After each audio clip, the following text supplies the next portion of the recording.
Hello students, welcome to chemistry classes BSc part first की organic chemistry का first unit mechanism of organic reaction हमने start कर रखा है, जिसमें इंटरमीडिएट हम कर रहे हैं। इंटरमीडिएट वो स्पीसीज़ होती हैं जो किसी रिएक्शन में रिएक्टेंट और प्रोडक्ट के बीच में बनती है। दो टाइप की स्पीसीज़ है जो रिएक्टेंट और प्रोडक्ट के बीच में बनती है। First is intermediate and second is a transition state. Transition highly unstable है, जिसे हम रिएक्शन मीडियम से सेपरेट नहीं कर सकते, और इंटरमीडिएट अनस्टेबल है but as compare to transition इसमें कुछ स्टेबिलिटी प्रेजेंट होती है। That's why we can separate it from the reaction medium. और उन्हीं रिएक्टेंट मतलब इंटरमीडिएट की हम स्टडी कर रहे थे। उसके टाइप्स में हम carbene, carbocation, carbanion, free radicals and nitrene हम कर चुके थे। तो आज का जो हमारा इंटरमीडिएट है दैट इज़ अ बेंजाइन। जो आज हमें करना है वो है बेंजाइन।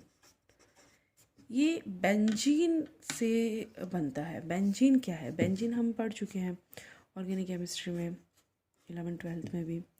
ये इस टाइप का एक स्ट्रक्चर है। क्या है ये स्ट्रक्चर? इसमें 6 हमारे पास कार्बन्स हैं जो एक साइकिल में प्रेजेंट है, जो एक दूसरे से एक सिग्मा बॉन्ड से बॉन्डेड है, और सभी एक एक हाइड्रोजन से भी सिग्मा बॉन्ड से बॉन्डेड है।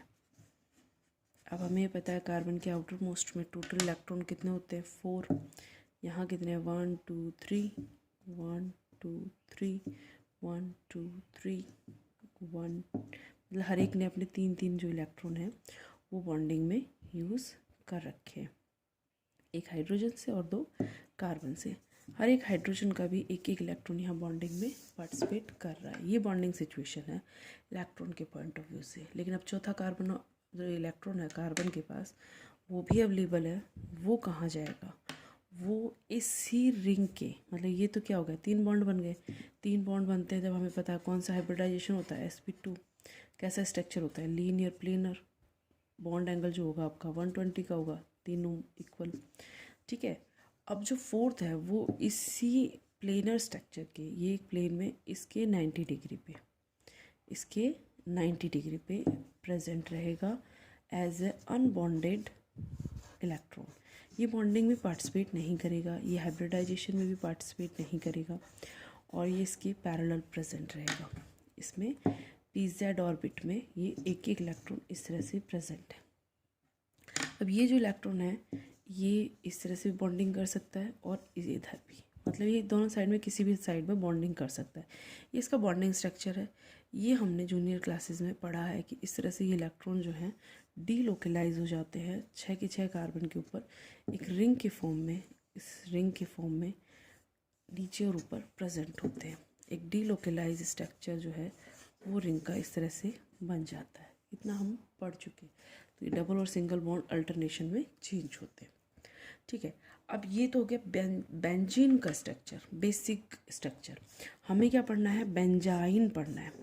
बेंजाइन में ये जो बेंजीन की डबल बॉन्ड है, ये कोई एक डबल बॉन्ड ट्रिपल बॉन्ड से रिप्लेस हो जाता है। कोई एक डबल बॉन्ड ट्रिपल बॉन्ड से रिप्लेस हो जाता है। इसका जो स्ट्रक्चर अगर हम देखें तो ये कुछ इस तरह से है। बेंजीन का स्ट्रक्चर जो है वो इस तरह से है। एक एक हाइड्रोजन है हर एक के पास, हर कार्बन से एक एक हाइड्रोजन है। अब अगर ये 2 हाइड्रोजन, एक एक इलेक्ट्रॉन पे बॉन्डिंग में 2 इलेक्ट्रॉन होते हैं, ये हाइड्रोजन अपना इलेक्ट्रॉन लेके चले जाएं दोनों, तो ये 2 इलेक्ट्रॉन फ्री हो गए। 2 कार्बन के पास नेबरिंग कार्बन है, ये आपस में बॉन्डिंग करना चाहेंगे। तो बॉन्डिंग तो कंप्लीट करनी है और ट्रिपल बॉन्ड बन सकता है, लेकिन ये बॉन्डिंग पॉसिबल नहीं हो पाती।